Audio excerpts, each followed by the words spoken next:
আর এখানে তো জনস্বার্থে মামলা করা হয়েছে। আমরা আশা করছি, আমরা আশাবাদী ন্যায় বিচার হবে, ন্যায় পাবে। বাকি এটা বাংলাদেশের জনগণের ন্যায় বিচার পাবে আমরা মনে করি, যদি রুলটা অ্যাবসলিউট হয়, এবং ন্যায় বিচার হবে আশা করছি ইনশাল্লাহ। অ্যাডমিনাল সাহেব তো অ্যাডমিনালের বক্তব্য রাখবেনই, সেটা ওনারটা বক্তব্য রাখবেন। উনি তো একটা সাইডে আসছেন, উনি সরকারের রাষ্ট্রের প্রতিনিধিত্ব করছেন, তার বক্তব্য উনি বলবেন। আমরা আমাদেরটা বলছি, আমরা আদালতে কী বলেছি সেটা আমরা বলছি।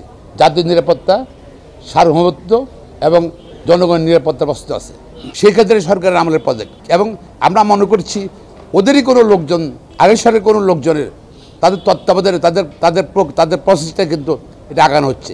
তো আমরা মাননীয় আদালতকে বলেছি, যেহেতু জাতীয় নিরাপত্তার প্রশ্ন আছে, আমাদের সুপ্রিম কোর্ট ব্যালেন্স করতে হবে। যেখানে জাতীয় নিরাপত্তা আছে সেখানে সোমোটো কোর্ট কিন্তু কোনো উদ্যোগ নিতে পারে, ও রুল দিতে পারে, ইচ্ছে করে দিতে পারে। সরকার এটা করুক। এখন যেটা জনগণের সঙ্গে রাজনৈতিক দলের সঙ্গে চ্যালেঞ্জ করে, সরকার চ্যালেঞ্জ গ্রহণ করে সরকার কিন্তু এটা করতে আগাচ্ছে, এবং এই প্রজেক্টটা কিন্তু